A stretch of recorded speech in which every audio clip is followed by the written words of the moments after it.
पीले दांत वाली बहू। रंजना कभी ब्रश नहीं करती थी। उसे कितनी बार उसके माँ बाप ने डांटा, लेकिन उसका कोई असर उस पर होता ही नहीं था, जिस कारण से उसके दांत पीले पीले हो जाते हैं। शादी के बाद अरे बहू, वैसे तो तुझ में कोई कमी नहीं है, पर तेरे दांत इतने पीले कैसे हैं बेटा? कैसे मतलब? कोई सर्जरी थोड़ी ना कराइए। वो तो क्या नाम, मैं ब्रश नहीं करती थी तो पीले हो गए। अब क्या करूं? आप कहे तो लाल करवा लूं या फिर काले? यार ये क्या है, क्यों माँ से लड़ रही हो? लड़ रही हूँ? अरे मैं लड़ रही हूँ या ये बोल रही है कि दांत पीले हैं, पीले। अरे तपस्या थोड़ी ना की है इन्हें पीले करने के लिए। बकायदा ब्रश नहीं किया है 20 साल तक, तब जाकर। छी, कैसी बात कर रही हो? ये उस वक्त तो पीले नहीं थे जब हम लोग तुम्हें देखने आए थे। अरे तब साफ करवा लिया होगा डेंटिस्ट के पास जाकर। अब देखो कैसे पीले पीले लग रहे हैं। रंजना सास की तरफ गुस्से से देखती है। फिर शुरू हो गई पीले पीले पीले। अरे पीले तो तब भी थे जब मेरे हाथ का रसगुल्ला उड़ा उड़ा कर खा रही थी और बोल रही थी, लड़की नहीं गुणों का खजाना दे रहे भाई साहब आप। खैर, अब वो लोग करते भी तो क्या करते, पीले दांत वाली बहू पल्ले पड़ी थी तो झेलना तो था ही। एक दिन कीर्तन में रंजना गाना गा रही थी। अरे कमला बहन, माँ का द्वार है, यहाँ तो सब शुद्ध होकर आते हैं, फिर अपनी बहू को ब्रश भी नहीं करवाती तुम।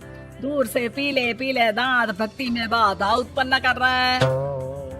अरे कोई 2 साल के बच्चे थोड़ी ना लेकर आई हूँ मैं बहू बनाकर। अच्छी खासी लड़की है, अरे कैसे करवाऊं ब्रश? ये तो उसे खुद करना चाहिए ना। अब माँ बाप तो इसके जैसे तैसे निपटा दिए, ये नहीं सोचा कि सास कैसे संभालेगी। सास बहू को लेकर घर आ जाती है, लेकिन सोच लेती है कि अब इसे लेकर कहीं नहीं जाएगी। अगले रोज बहू कहती है, अरे क्या हो गया, मंदिर नहीं जाना क्या? कीर्तन का वक्त हो रहा है। मेरी मधुर वाणी से कान्हा जी जागते हैं और सोते हैं। आप तो जानती है ना उनकी भक्ति में कितना मन लगता है मेरा।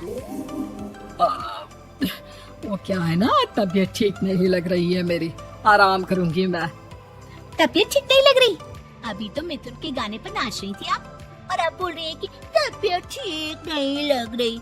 अरे भक्ति में मन लगा लो सासू माँ, ऊपर जाना है, क्या मुंह दिखाओगी आप? हाँ?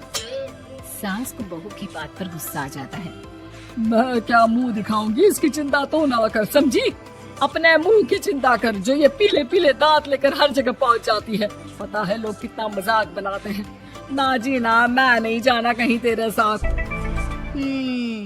तो ये बात है, कोई ना, मत जाओ, मैं अपने कमरे में ही बैठकर भक्ति कर लूंगी।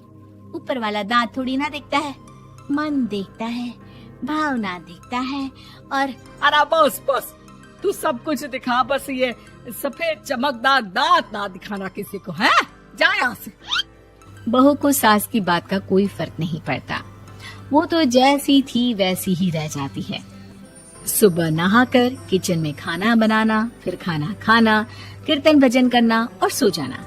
एक दिन, माँ जी मैं सहेली के घर जा रही हूँ, शाम को लेट आऊंगी। हाँ हाँ तो जाना, मैंने कौन सा तेरी आरती करनी है घर पर बैठकर। रंजना सहेली के घर जाती है, जहाँ वो पार्टी में जाने की तैयारी कर रही होती है। अरे शिखा, कहाँ जाने की तैयारी कर रही है? मैं गलत वक्त पर आ गई क्या? अरे नहीं यार, उल्टा सही वक्त पर आई है। मैंने ये साड़ी और ज्वेलरी निकाली है यार, शाम को इनके ऑफिस की एक पार्टी में जाना है। बताना कैसा लग रहा है ये सब? नहीं यार, इस ड्रेस के साथ तो वो वाली ज्वेलरी अच्छी लगेगी। हाँ हाँ सही बोल रही है, मैंने ध्यान ही नहीं दिया।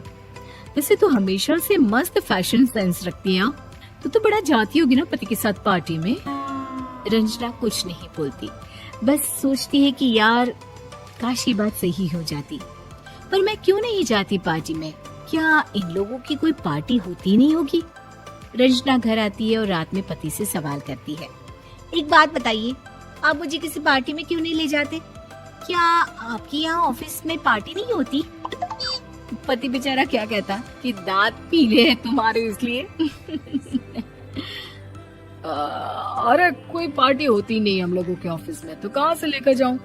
और मार्केट, मॉल, कहीं वीकेंड घूमना, कहीं तो।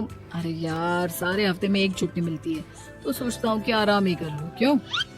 रंजना मन मार के रह जाती है। पहले कभी सास के साथ मंदिर जाया करती थी, लेकिन वो भी सास ने ले जाना बंद कर दिया। घर बैठी बैठी रंजना बोर हो जाती है। तभी उसे आइडिया आता है और वो मायके जाने का सोचती है। सासू माँ, 2 दिनों के लिए मम्मी के घर जा रही हूँ। अच्छा अच्छा ठीक है, आराम से जा। और हाँ, माँ से कुछ अच्छी आदत सीख कर आना कि कैसे शरीर के हर भाग की तरह दांतों की सफाई भी जरूरी होती है, समझी? शुरू हो गई ना आप। वो लोग आपकी तरह नहीं है कि छोटी छोटी बात का बतंगड़ बना दे। उन लोगों के लिए मैं मायने रखती हूँ, ना कि मेरे पीले पीले दांत।